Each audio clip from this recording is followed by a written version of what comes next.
Hey, welcome back in, everybody, to the next edition of the JB and Steel Shows. We're here to recap a wild field goal ruled weekend and then a wild game in a different aspect last evening in the Chiefs and Bills game.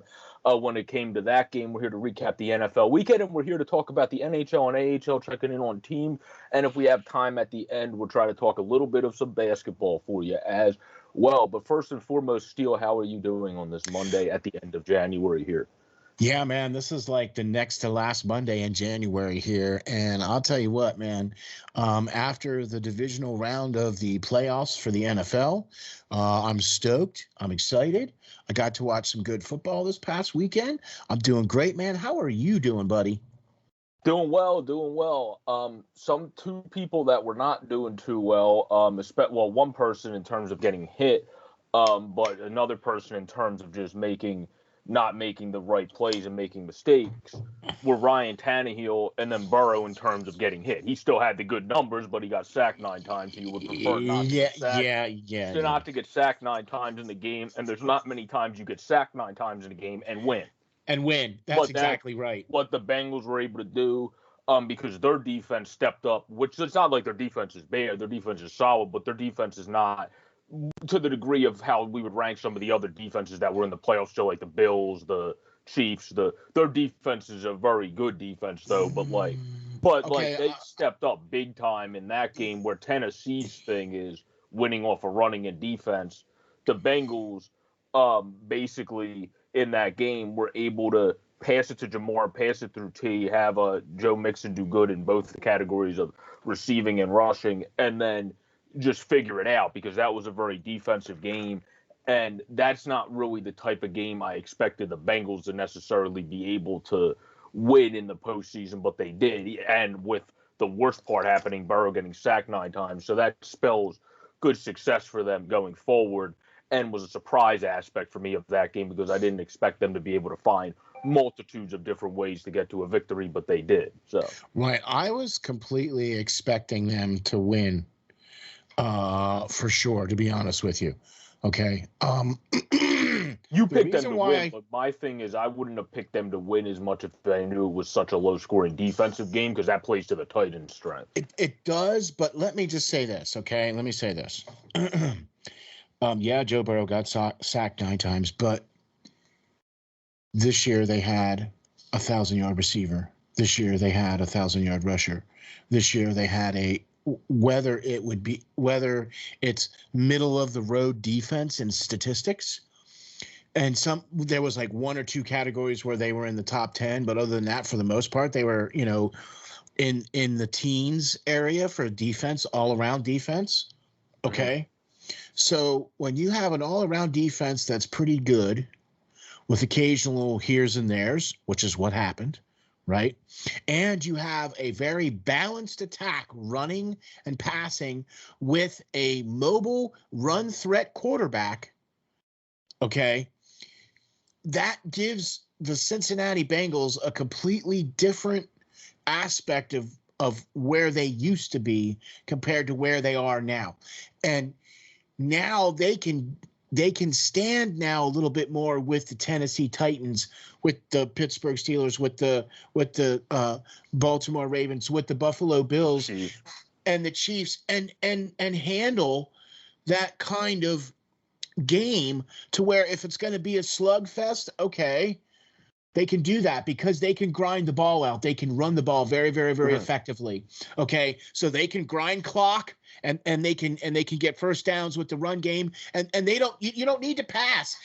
Joe Burrow could just be under center the whole freaking game and just hand it off to Dixon, and what? There you go. You know what I'm saying? That's all the offense they really need, because their offensive line is that good. Their receivers block downfield. You see what I'm saying? Well, I wouldn't say the Bengals' offensive line is that good. Well, but that's the only point. The other stuff you were saying, I do see what you're saying. They are a team that they have more stuff to be reckoned with than they did in the past. I would still say their offensive line is the worst in the postseason. I would agree with you on that 100%, but they got a running back who can make a lot out of a little. Oh, yeah. Joe Mixon's a running back that's similar to, like, it didn't matter what offensive line and Adrian Peterson was running back. Or LaDainian Tomlinson, it didn't matter. LT. Just, if you're just that dude, you're going to figure out a way to find the gap and be able. You don't make the offensive line look better if you're that good of a running back. I mean, just Gale Sayers would say, 18 inches is all I need. No, exactly. So 18 inches, man, that's only like that. Game when it came to people that had like the Higgins, the Chases, the Mixons, because then the Titans would stop them when push came to shove in the red zone or towards the red zone, and then it would become McPherson's day to shine. Yep. What it became in the end, since then McPherson, the rookie kicker, won the game and basically went out there and said, "Oh, I guess we're going to the NFC or the AFC Championship or something like that" to Joe Burrow while walking onto the field before he even kicked the football. So that dude. That's sick, right? That dude has a confidence. So he was probably, I would say, honestly, just because of how much he factored in.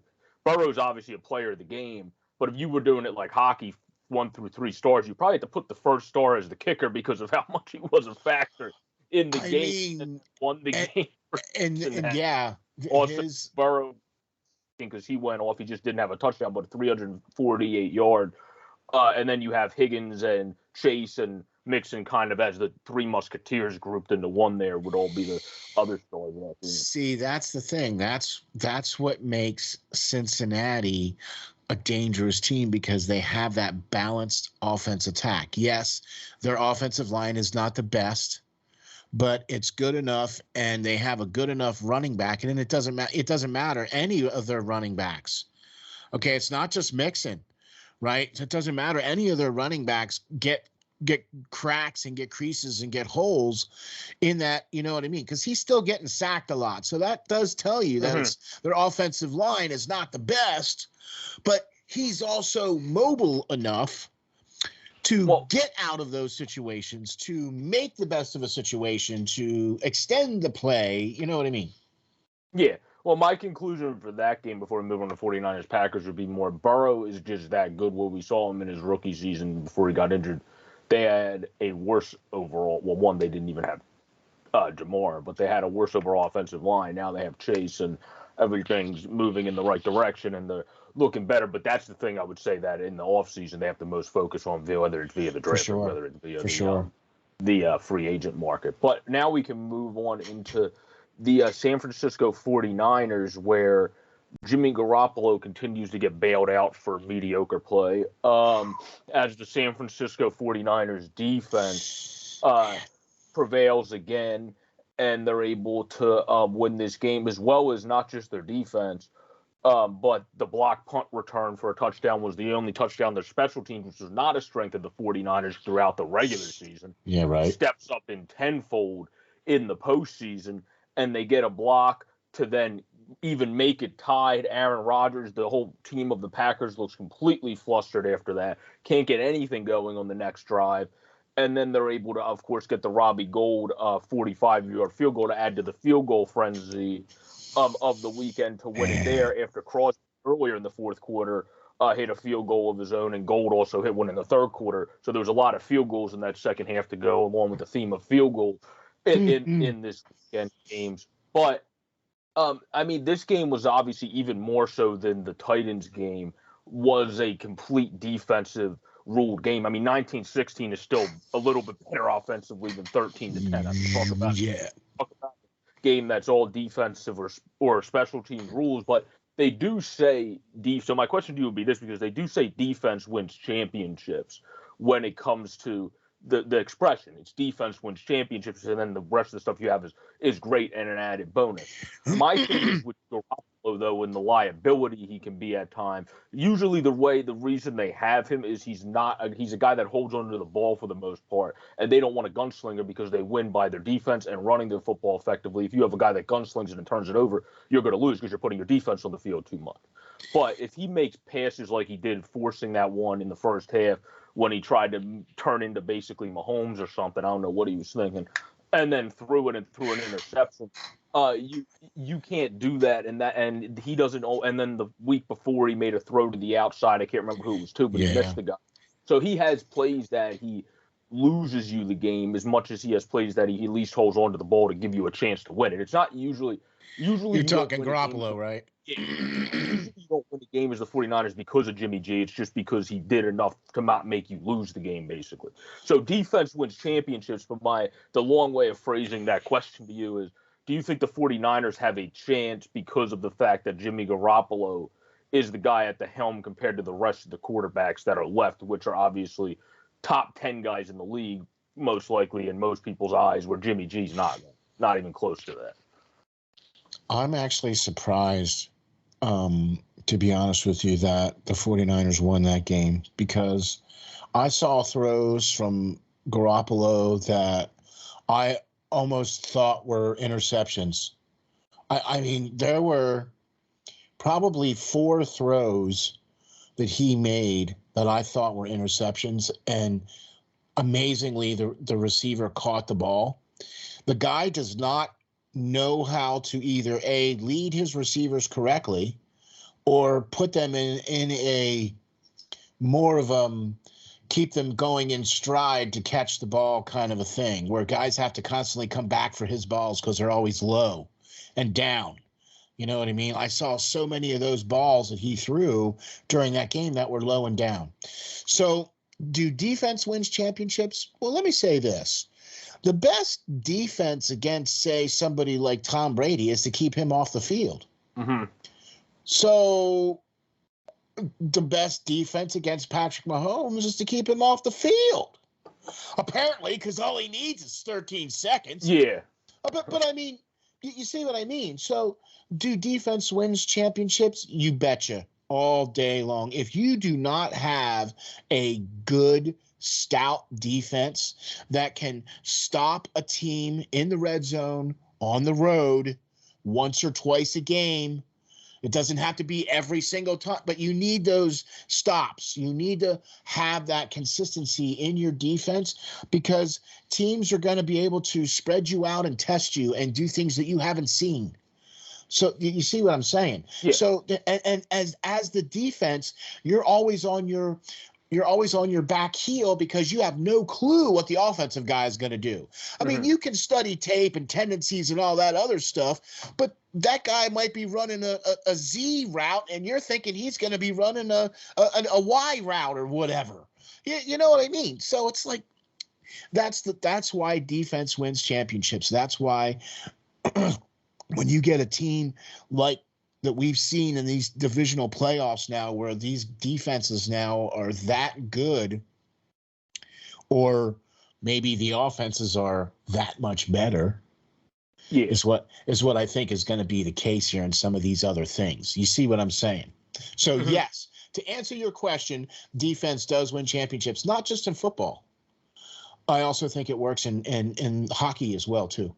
Okay, I also think it works in soccer to an extent as well too, because if you don't have a good goaltender in hockey or in soccer, I don't care how many goals you score if the other team just keeps scoring back on you. Oh yeah. No, exactly. But I mean, I think the reason I phrase that question is with the 49ers, they don't have the second thing, though. They don't necessarily, which is you're right. They don't. Can run the ball, but if you need to make a key pass on third down, every other quarterback, I'm more confident in doing that with.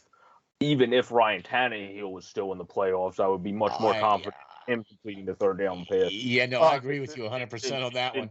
Garoppolo, so like that's the big issue I have there. That's why I wouldn't rank the 49ers much high. But I would say obviously the players of this game were just the overall 49ers defense and their special team. And then Debo, Elijah Mitchell, like they tend to do often, showed up in their own right again as well. So, yeah. And they carried it over. But now we can go, before we go to a different crazy game. This game was nuts in its own right, because the Rams decided to almost pull an Atlanta Falcons Super Bowl and let Tom Brady come all the way back in the second half due to their turnover issues. But they got a good lead in the first. Matt Gay got a field goal. Blanton, of all people, scored on a touchdown flip. I know. And then Suckup answered with a field goal. Cooper Kupp had a beautiful pass for Matt Stafford in the second quarter to score. And then Stafford rushed up the middle in the third, and then in between that there was a field goal by Gay. Leonard Fournette also, I was surprised how solid he actually looked in this game for being his first game back, and probably still being banged up, because it was rumored all week, like not rumored, but felt like, is he even playing? Like, when's Leonard Fournette coming back? Yeah, they were gonna monitor his The fact that he reps. was back makes you think he was still going through something and just working it through to be there Yeah. for the team. So that's a high praise in itself. But then, this game, the only reason I think Brady had a better second half, I said it in the recap I did on my channel. I still don't think he played an overall great game. No, He he got didn't. handed opportunities in the second half because of fumbles by Akers, and then Cooper Kupp obviously made up for it in tenfold because he went ballistic in the game and made 2 key catches in the final drive.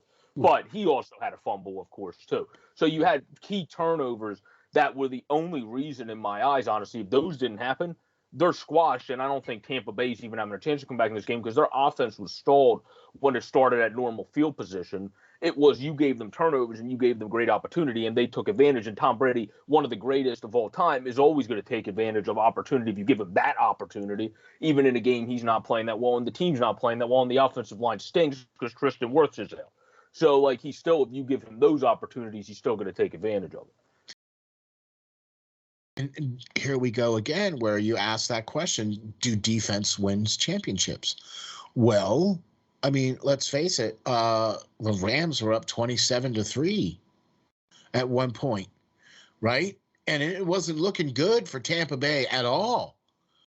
It was not looking good at Tampa Bay at all, right? But Tampa Bay has a pretty good defense. Agreed, yeah. Okay, and they got Tom Brady. Now, here's the thing about Tampa Bay, and this is why I believe that they did come back, but I think they probably fell a little bit short because they didn't have enough guys to spread around to get the ball to help them get. They had Gronk and Mike Evans, Leonard Fournette. That's it, right? Okay, you're down a bunch of receivers. You're either due to injury or whatever. Okay, so you're down receivers and you only have a select few couple of guys, and let's face it, the Rams defense is no slouch defense at all. No, and I think their defense overall played well. The only reason it looks like they didn't, by the score of it, is because of the offense. And the turnovers. No, that's what I mean. Okay. No, yeah. I meant because of the Rams' offense in the second half. Yeah, right. Their okay. defense didn't look as good because they kept giving the ball and great opportunities to Tom Brady. So that's never going to be a good recipe to have. When you give him the short field, he's usually going to capitalize on that. It's never going to be a good recipe for your defense having success. No.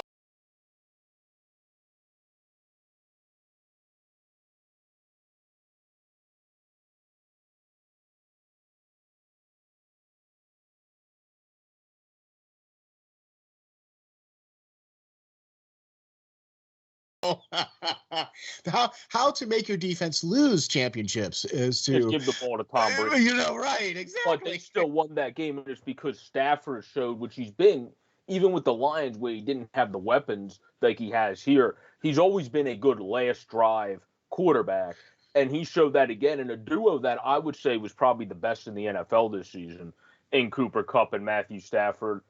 Go at it again, and he makes the great route. Kupp runs to the outside of the field, catches the football, then runs another great deep route, and then they obviously are able to get the ball down, and they have seconds left on the clock, and then they're able to kick it in, and then Matt Gay becomes the hero of this game, just as McPherson became the hero of the Bengals game. So, it's nice to see the kickers that get to celebrate on this weekend. For a change, and the kickers get to be the just like Evan McPherson get to be and Robbie Gould get to be the first stars of the game, and then you have the defense and special teams with San Francisco, the Bengals. We talked about Burrow, Higgins, Chase, and Mixon, etc. Where with the Rams, you get to talk about Matt Gay coming up big. He made a couple other field goals throughout the game. He had the game-winning field goal, and then the other players of the game. Beckham continued to have a good connection, a good chemistry. He's just going there with Stafford. He had 6 grabs, I believe, if I remember correctly. The stat sheet, here it is, 6. Yeah, 6 catches.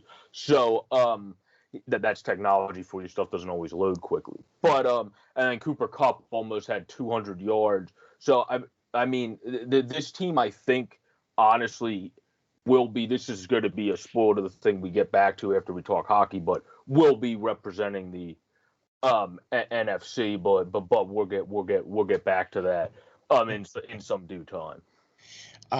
Here's a thing that kind of blew me away was the fact that, in spite of everything, in spite of the Rams giving up basically 24 unanswered points to have Buccaneers tie them. Okay, that's basically what happened with all the turnovers and everything like that, and all that kind of stuff. That's basically what happened. Okay, so I mean, it's once again a kicker coming to the fore. I got a great opportunity to watch Robbie Gould kick at Penn State all 4 years. That was a while ago now, yeah. Okay, and the fact that he's still gunning it. He's still kicking leg. He's still got leg to kick like that, right? Because his field goals were no slouch field goals. No, yeah. Robbie Gould, 45-yard field goal is not a slouch field goal. He's been good his entire career. He's one of the best playoff kickers of all time by percentages and everything. So if you get him to have an opportunity in the postseason, more often than not, he's probably going to make a big play for you. I think that Matthew Stafford finally is answering the critics. Yeah, which he also always had, if you really think about it, most of the time in in Detroit was Calvin. While Calvin was there, he was a Hall of Famer. But you can't just throw to Calvin. He never had a defense. Yeah, he was running for his life most of the time. You know what I mean? So it's like good gravy. I mean, gosh, imagine if you get. I mean, all he did in college was win. He usually still figured out a way, other than in recent years before he left. But they were really nothing at that point to make the Lions relevant when they were really not that much of a team. Where in recent years you couldn't do much because they were just really irrelevant. A lot of people looked at that move and went, "Wait a minute, Matthew Stafford for Jared Goff," and like, "Oh man, Rams got the short end of the stick on that one." Well, who's laughing now? Yeah, and I didn't even think that when they made the move because Stafford's I liked Goff a lot when he came out of the draft. I don't like him that much anymore because he's now not as a dude, but as a player. I mean, he's a manager. He's a game manager. But Stafford is going to throw the ball for you. He's going to be the Stafford's guy. a guy that can gunsling it, but also at the end of this season, he had a problem with picks. He threw 7 in like the last 8 weeks. But like normally he hasn't had those same issues. And I think the reason we saw that go up this year is because he takes more chances due to the people he has at his disposal. So you're good. That's just a natural increase more to me than it is a heavy concern. I agree. You have OBJ and you have Cooper Kupp and you have Higbee, the Higbees of the world. You're going to air the ball out. And then earlier in the season, you have Robert Woods. You're going to space it out and take a few more chances. Sometimes. So. But with this team, the reason I'm so happy with what they've been able to do with Stafford and everybody is they committed not just in the offseason, but during the season, bringing in the Von Millers of the world, getting OBJ after he was set to the stayed committed, and it's coming to fruition right now. So it's nice to see that. Where for the Bengals, I forgot to mention this. We're talking about them, so I'll mention this before we go to the last game, which was, of course, the crazy Bills and Chiefs. But for the Bengals, it's great to see them. They're ahead of the race because they don't have that offensive line yet. They don't have a filled out. They have a good defense, but there's still things that need to be completed on their defense, and they're already here. They're already got this far because of Burrow and the ridiculous offense. They have their defense stepped up in moments they needed to throughout the season and in that game. Exactly. So they're ahead of the ball game.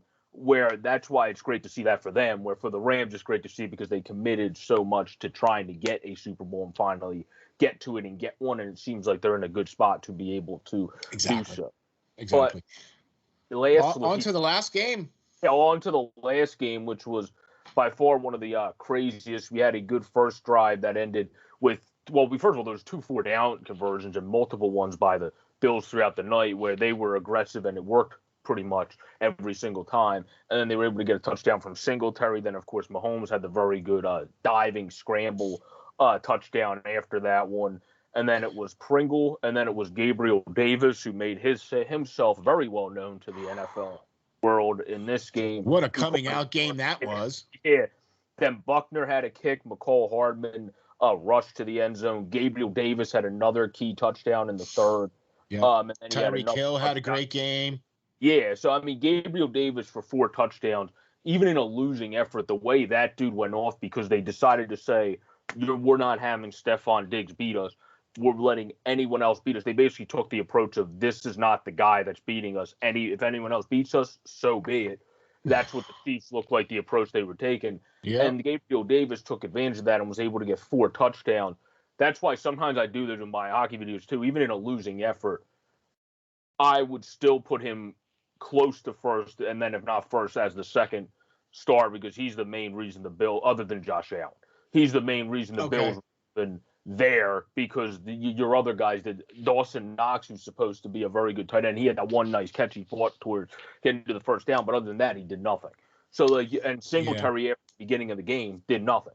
So you literally just had Gabriel Davis step up this entire game along with Josh Allen. Yeah, because he was their leading rusher for this first half. Mm-hmm. And that's why I also think the Bills lost because not their defense, their offense became two-dimensional. Where usually they have other stuff that they're able to space the ball to the Knoxes of the world, they're able to get to the Diggs of the world, they're able to run it a little bit better, mixing their backs in with Singletary and others. But they lost that dimension that they just had, and it worked because Allen's such a good quarterback, and Davis exploited the fact that they were focusing on Diggs. But I think they would have had a better chance to win this game if they were able to find another dimension as well, because they kept going to the same well and it kept working. But obviously they might have been able to take a jump and been up a little bit sooner and took a little bit of a jump start and maybe been able to pull away a little bit if they had that extra dimension. And like, say, Dawson Knox stepped up and had a big game for like 85 yards, as well as Gabriel Davis doing well. That adds a whole new dimension, especially when it's a tight end, because that adds a different degree of guarding them. That new dimension to the team. I think the fact that that's why I'm putting Davis and Allen still as players of the game, because they both figured it out when everything else was taken away. I'm going to say this about this game here. Number one, amazing game by Davis for the Bills. That was just amazing to see that kind of a performance out of him. Let me say this. If the Bills would have stayed running the ball, they would have been successful because they were successful running the ball when they did.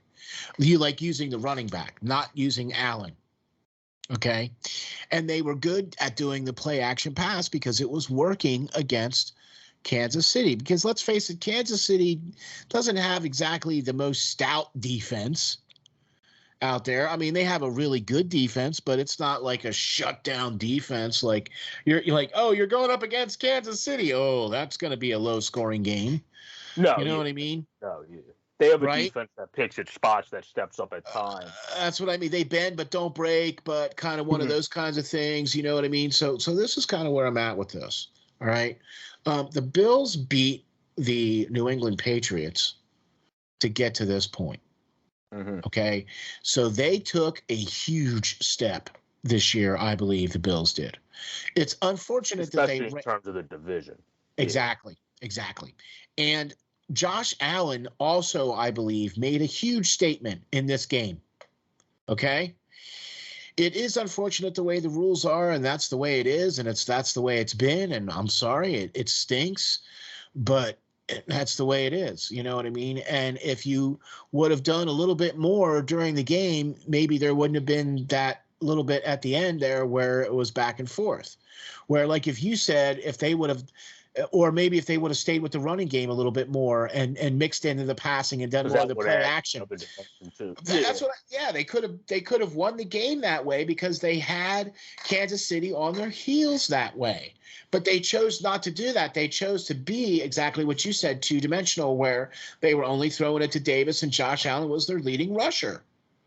Yeah. You know what I mean? And I mean, I think the Bills, like you said, is a good step in the right direction. This matchup has been named last year. We saw Diggs staring onto the field. Unfortunately, he wasn't able to have the revenge this year. But, like, this shows this is going to become a rivalry most likely for years to come until the Chargers, because Herbert's that dude at QB2, are able to have the team around them that can get them to the promised land. This is going to be the rivalry that is in the AFC. You're going to have the Chiefs and the Bills, I think, for at least one more year. I could see this being another matchup in next year's playoffs. And then the Chargers, as one example, might start coming up. And the Raiders have some foundation pieces. It's just what are they doing quarterback-wise? What are they doing with their defense and all that? And Tennessee, you got to factor in Tennessee. Tennessee. You can't count out Tennessee, but are they keeping Tannehill? Are they moving? Is this the time to move on from what are they doing in the future? Yeah. So obviously it's tough to predict now, but I would say these two teams, because most things are set in stone, and the big things are they're going to have their two guys at the top at the exactly position next year. They're going to be the rival that we see. But in terms of stars, Allen and Mahomes are both stars of this game. Pat was able to get it done, obviously, at the end. And then Harrison Butker, who got the announcer jinx earlier on to have him miss some field goals, was able to come up big in the end to win the game for the Kansas City Chiefs. But before we go on to previewing the next week of NFL games, I figured because the NFL is what everybody's really itching about now, we'll go into hockey next and go into everyone else's other favorite sport, at least at the SteelFlyers group. And we'll talk about that and then come back to previewing next week, because then we can kind of end on the football note. Okay, that sounds good. But when it comes to overall play, we can start because this will be a lot quicker. I said we'll do talk about a couple how good AHL teams are doing, and I wanted to make sure we included that because Lance, of course, when I was on the show, brought up how I wanted Nobla to be a coach option. They're still doing great. Hartford's still technically second, but by points they would be first because Providence has the win percentage because they only play 31 games. Right. So they're in second, even though they have more. So points. I watched them the other night, the Hartford. I watched the Hartford. Yeah. They were on TV. Yeah, was it the NHL Network game? Yeah. Yeah, they always have that AHL game. That's a cool thing they started doing, putting different AHL teams on. Okay, NHL. I've been watching them. When they put a game on, I usually try to watch it. Half of the time, it's kind of like when I have ESPN on. I'm so used to going on the apps that half of the time I just end up watching them on the app, and then I'm like, oh, I could have just watched that on TV. I mean, because I don't even pay attention to the TV schedule that much, unless if I'm on NHL Network for something else, and then I go, oh, I'll watch that on NHL Network instead of having to go on my Fire Stick or go on Roku or whatever. Well, see, now you bring up the ESPN, you bring up ESPN, right? And they got all the games listed there, and it's like you get to watch in one game and you forget that you can go to a whole bunch of other games. Do you know what I mean? So like there's multiple games going on, and you can just go back to either game and you just totally forget. Like you get engrossed in one game. And they also don't have the split screen. Like if you have MLB TV, you can split your screen. Oh, see, that's unfair, man. So you can have a game here and then you can have another one here, and then you can have a four screen. But a four screen's kind of pretty small because then it's just square boxes. It looks like those like cameras basically when you have like the security cameras and it has the four boxes to show you the four different cameras you have. It's like really small boxes. But I got you. When it comes to the AHL, when it comes to the Atlantic Division, the teams that would be in the playoffs right now would be Providence in one. So the Bruins, this goes to show with the AHL, it doesn't always correlate to how high your farm system's ranked. It correlates to how well you're coached and how good you just have AHL veterans on your team and guys middle rounds that just figure out a way to become scrappy at the AHL and then get a chance. Like Oscar Steen, for example, the Bruins thought many other prospects were going to pan out, and now Oscar Steen comes up and is making actually a positive name for himself at the NHL level because he's already good at the AHL level, and he gets that opportunity now because other guys didn't make Stunica didn't step up, and others they just they came up and just didn't hit the mark on the head. So he got an opportunity and he got developed very nicely with Providence, and he got a chance to come up. So the third team that I usually expect to be successful Hartford is very successful, but Hartford works in the other. The Rangers obviously have a great ranked prospect system, also have good veterans on that team. So that one does work with that factual. But it shows that obviously being well coached, having a great system, and just having very good players can get it done. You don't necessarily need the top farm system to compete it helps, but you don't need it to necessarily compete for the Calder playoffs, because if you have a great coach and you have a great system, you're going to be able to figure it out most of the time.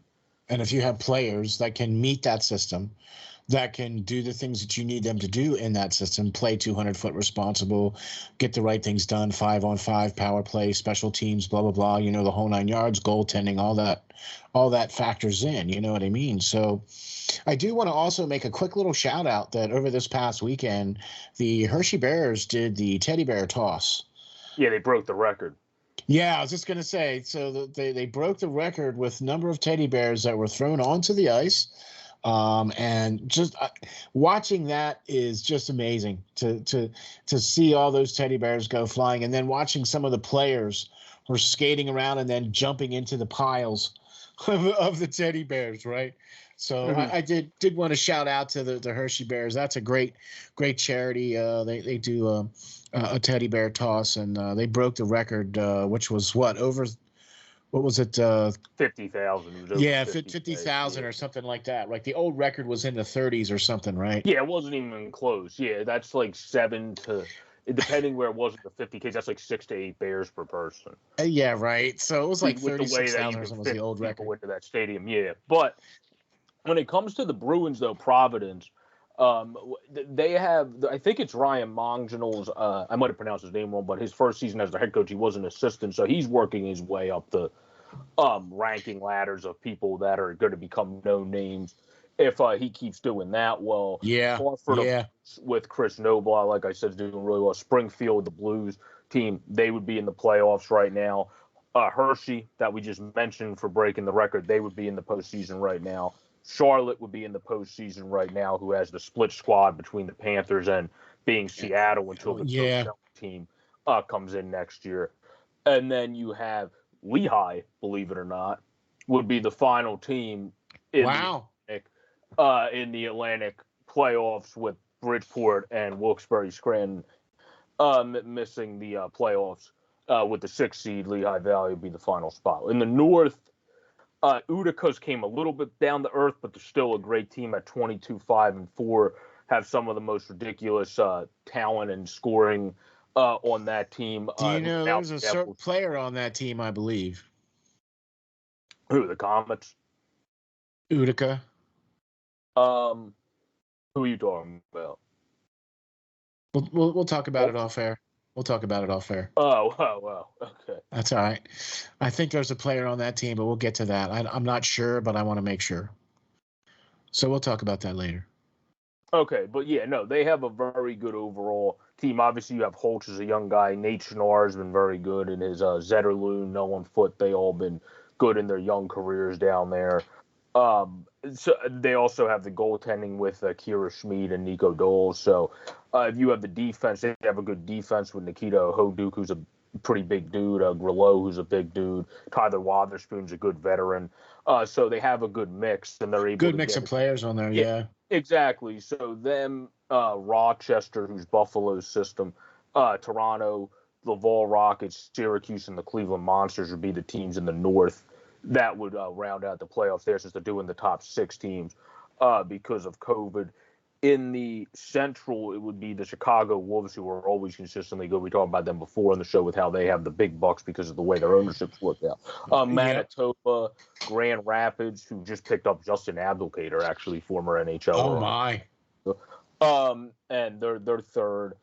The Rockford Ice Hogs are fourth. The Wild of Iowa are fifth, and then the Milwaukee Admirals are sixth. So that would round out the playoffs, with the Texas Stars being a obsolete out of the team. They have 26 points. They would have to really go on a run. They have only played 30 games, but they haven't been playing that good hockey this year down there. In terms of being a playoff team, they're just sometimes scrappy, competitive, almost like Seattle Kraken AHL. Got you. But so they're not going to make it, I don't think. How many games are they going to play this year? They're supposed to play the full, I believe it's a 76-game schedule. I always forget because there's different numbers for each league. The NHL is 82, the ECHL is supposed to be 72, and then the AHL is something else. Okay. I know. I know. Yeah, I was just checking if they were going to play a full season or not. It might have even still been 82, but it depends if they're able to get it in. Like the ECHL, for example, which we'll talk more about ECHL teams next week. I wanted to do AHL this week. The ECHL started changing it to points percentage, where Reading wasn't first, but then because of games at hand, they moved to second. Similarly to how Hartford's in second, even though they have more points than Providence, because of points percentage. So they changed the points percentage, which makes people think that's them saying we're not going to get everybody to the same amount of games. So we just need to, if we can't make up everything, we just need to have it the most fair, that it's not going by points. Yeah, okay, I got you. Okay. So we started doing that with our top 5 teams, top power ranking teams we do on Off the Wall Hockey on Friday nights at 8:00 on John from Off the Wall Hockey. Our top 5 teams, our power ranking teams, are all based off of this points percentage. Yeah, because it makes more sense in theory, because points. Well, you got teams that have played 43 games, and you got a team that's only played 36 games. Well, that's why they did it in the ECHO, because it's only fair, because it's not the fairest thing, because obviously you have a better chance of having a higher percentage in less games if you're successful. Then you have more chances, even if you're a good team, to lose. But still. but it's still more fair than the points thing. Yeah. There's never a perfectly fair thing, especially when you don't have everybody play the even amount of games. But to wrap it up and then move into the NHL before we go back to football, we have the Stockton Heat, who are one of the best teams in the league at 23 wins. Ontario Reign, the Kings team, the Stockton Heat are the Flames. And then you have the Colorado Eagles, the Henderson Silver Knights, the Bakersfield Condors, and the Abbotsford Canucks, who make up the top 6 there, although the San Diego Gulls, that one, all the bottom 3 teams at 28, 27, 29 points. It's 32, 34 points for the 5 and 6 seed. They're actually all still in it in that division. So that division is a pretty close division in terms of the final playoff spot from top to bottom. So that'll wrap up our quick glance over the AHL, as now we're going to the NHL before we get into wrapping up predicting some of the NFL games for next week. Of course, in the East, the Florida Panthers are still killing it, rocking and rolling. One of the best players. I think they're still the best plus-minus team in hockey. Yeah, they are still the best. Well, not plus-minus, but plus team in hockey at a plus 48. Differential. Differential team in hockey. Yeah. 720. But Colorado's nipping at the heels at 47. Yeah, Colorado's right behind them. So you have them, Tampa, the Battle of Florida, as we said in the past podcast, is going to go to the battle of the death of Florida to the end of the season. Then we have Toronto, who's still hanging on to be behind them in the Atlantic. Then with the Metro, we have the New York Rangers, who have been a very successful team, but still ahead of the pack team. They're kind of like the Bengals of hockey, that we thought they would be good this year, but they're stepping to where we probably thought they would be next year or the year after, which is one of the better teams in the league. We thought it was going to take a year or two longer, I think, for that to take full toll. But but you know what, though, Joe? I'll tell you what, though, man, especially with the Rangers, I really believe that their additions in the offseason, and I also really believe in Shesterkin. I think he has really helped. And then with Panarin and the way Fox has been playing, the way Chris Kreider has been playing, I mean, there's a lot of guys on New York right now that have just really kind of come together. Are actually starting to play like the skill, because they always looked fine. It's just they didn't produce. Now they're starting to, because they're starting to get it. You know what I mean? But New York coming out and being one of the better teams, you know what I mean? That's where it's at, right up there with the Pittsburghs and the Washingtons and those types of teams. So I mean, I'm really impressed with this top. Yeah, I'm really impressed with what the Rangers have done. Also, very much impressed with what Florida has been doing.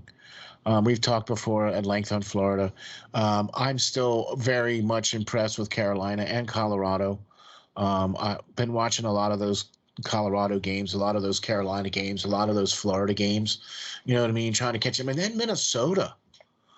You start looking at the teams from out west, and you look at Minnesota, and you start looking at that and going, "Wow, all right." And then, hey, what's going on here? You know what I mean? So, been quite impressive with some of the teams out west too, especially like the California teams, Anaheims and LA's. Yeah, all three of those teams have been the impressive because you have a 47-point tie.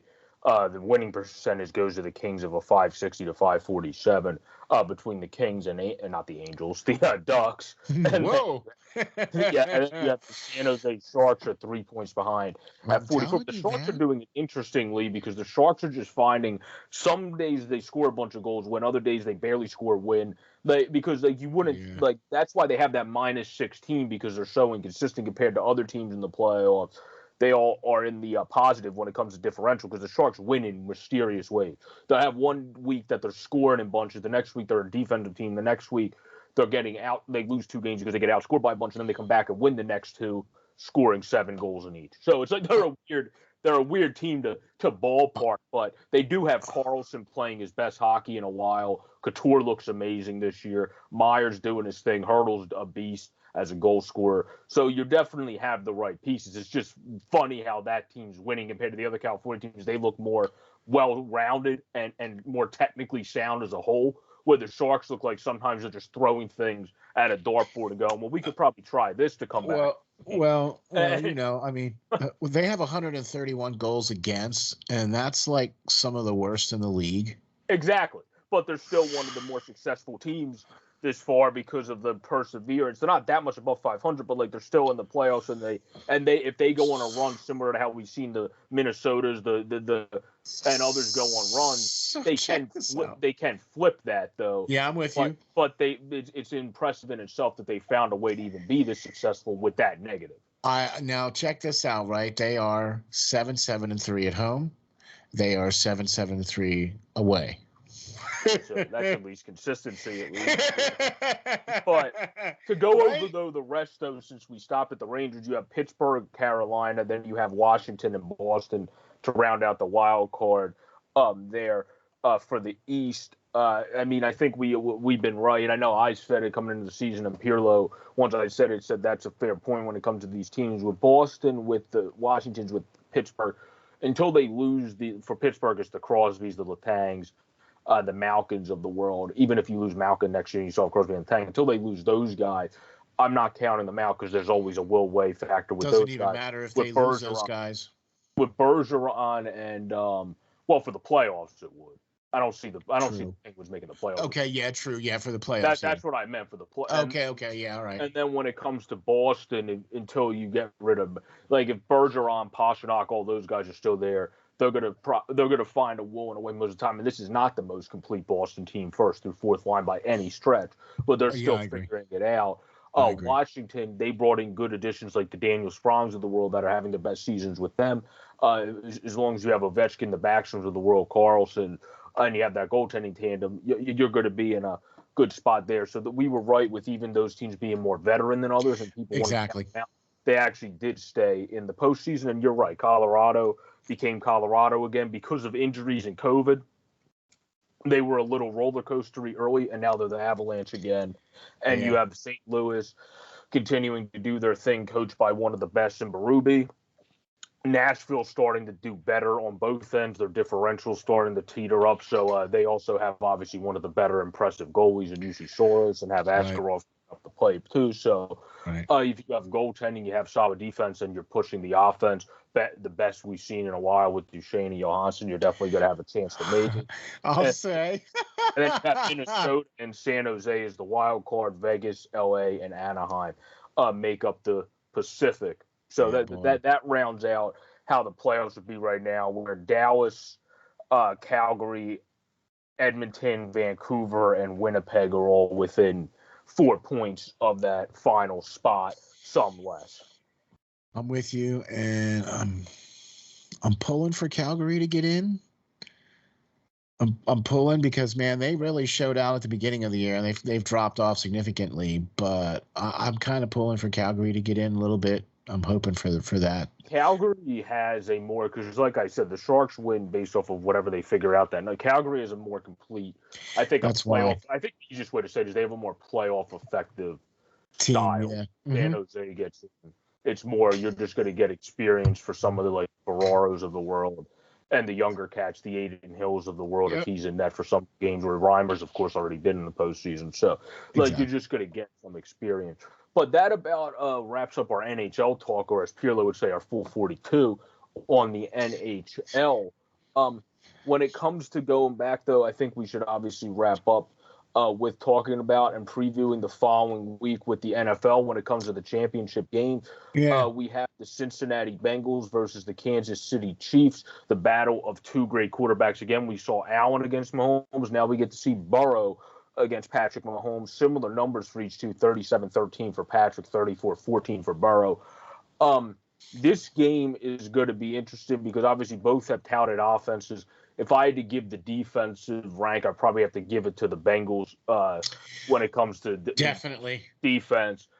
But when it comes to, like we saw, you can't give it to Mahomes at any moment on the clock, plus the Chiefs this year, other than last game where they didn't necessarily show it, but they have had their defense step up more than other years. This is a really tough coin flip type game to pick, but I would say just due to the fact that the Chiefs getting Melvin Ingram for pretty much nothing, a 6th-round pick, and bringing him in just like the Rams were able to bring in Von Miller, and he's becoming that dude and stepping up in the playoffs too, along with the other pass rushers they have. You don't need the best secondary, which the Chiefs don't have, other than Tyrann Mathieu, the Honey Badger, if he's able to be in, and one other cat. You just need a good D-line to beat the Cincinnati Bengals because their offensive line is trash. So going by that, I feel like with the success they had against the Bills, who have a better offensive line, I'm going to lean towards ever so slightly by like this much. I would lean towards Kansas City because of the Mahomes effect. He's shown it longer. We've only seen Burrow for a year and a half. And then the fact that the biggest factor just being what I just said, which is the fact that I just think when it comes to these games, it's going to come down to, first and foremost, who's been in the experience before if it's that close, and that's why I think it's going to end up going to the Chiefs on top of the other two things I said. Well, like the O-line, I think, is going to be a big issue for the I'm going to tell you something now, okay? The other day was the anniversary of the 49ers and the Bengals in the Super Bowl. Mm-hmm. The first Super Bowl that they were in, right? And I believe that was in 1988 or 86 or 7, one of those years. So I got to tell you, watching the game with the Chiefs, the crowd noise affected Allen significantly, and I think that's going to be the same case with Burrow. Whether that's going to affect him to an extent or not, because it did cost some false starts and things of that nature, and you start piling those up, and that starts to get you going in the wrong direction, and you start getting out of sync and things of that nature. If the Chiefs defense, with the addition of Melvin Ingram from the Pittsburgh Steelers, which is where he started, if that defense can contain Dixon and spy Burrow so that he doesn't get outside of the pocket, because he can run a little bit too as well. You know what I mean? He's mobile. But I think that the main thing is this. I think the Chiefs need to keep Burrow in front of them. I think they need to play tight, like man-to-man tight, and not let guys get over the top on them. And then I believe the Chiefs will be able to take this game. If they are unsuccessful in doing that, what I mean by that is this. If Cincinnati is ahead of the sticks during the game, if they're constantly getting 2nd and 4 or 3rd and 2, or you see what I mean, like 2nd and 3 or 3rd and 2 or 3rd and 3, those are ahead of the sticks. Right, when you don't have this huge pressure to get a first down on 3rd and 9 or 3rd and 8, 3rd and 7, that's behind the sticks, right? So I think if the Bengals can stay ahead of the sticks and their offensive line can step up against the pass rush against the Chiefs, then I think Cincinnati can do it. Oh, I think they have a chance to win the game, no stretch of the imagination. I just think, like I said, it's this close. I just think by Right. the fact of the line being like that, the Yeah. Mahomes effect, the fact that they've been in this experience before, if it's a close game, they've been here and done that, the Chiefs. That's why I gave them the miniature nod, but it's by an ever so slight. I would have to lean Chiefs, but I'm rooting for the anyway. I can't really say it. I'm not really allowed. It goes against my DNA to say that I'm rooting for that team.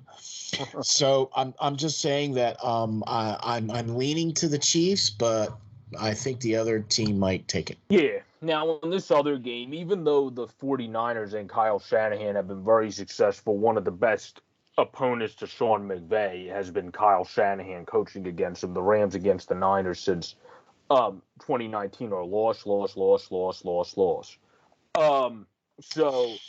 But the only way that's going to happen here is if the Niners can do exactly what they did last week, which is keep a game that low on the scoring sheet, which I don't think they're going to be able to do 2 weeks in a row. And I don't think they're going to be able to do it as well with the way Matthew Stafford's balling out right now, the way I agree. The way Cooper Kupp looks. That's why I'm going to go with the Rams, because their offense is to a different degree this year, and their defense is to a completely different degree. And playoff Von Miller is a completely different animal at that point and is on a whole different level. So I'm going to have to go with the Rams in this one, where even though Kyle Shanahan tends to have answers for McVay, I don't think it's going to make a difference in this one just because of the talent level of both teams. See, that's kind of where I'm at, too. I think the talent level is a little bit more on the Rams side than it is for the 49ers side. Like, the reason why I would be rooting for the 49ers is because I'm kind of hoping for that nostalgic repeat of the Super Bowl. Super Bowl, yeah. You know, but in reality, more than likely, it's going to probably be the Rams, just because I believe they have a much more complete team. Getting OBJ was, I think, a huge notch on their belt. Getting Von Miller, another huge notch on their belt. I mean, Rams were able to take the best punch of Tom Brady and picked themselves up and kicked a field goal and made Tom Brady go play golf. Yeah. So I'm going with the Rams all day on that. Yeah, it's a close game. I'm obviously picking Matthew Stafford in tenfold over Jimmy Garoppolo down the field at the end of a game. So I think it's definitely Rams. But this is wrapped up. What is this, our 9th episode, Steel? Yes, it is. This has wrapped up our 9th episode of the JB Steel Show, where we gave you all the NFL stuff from recapping at the beginning to then giving you AHL, NHL talk, and then previewing at the end, start and end with the best of the world right now, which is the NFL football playoffs. So you can find him at SteelFlyers52 as well as SteelFlyers.com, where you can find him. And, of course, Peerlo Wisdom, Peyton on the Radio, Off the Wall Hockey John, and also Lance Green and other guests that are on there on SteelFlyers.com. You can find me at JJ Borek26 on Twitter. We thank you for joining the 9th installment of the JB and Steel Show. Stay safe out there, everybody, and enjoy all the sports that you're watching. All right, my man. Thank you very much. Really appreciate you being here. Please hit the like and subscribe. We'll catch you all the next time on the JB and Steel Show for Volume 10. Thanks, guys.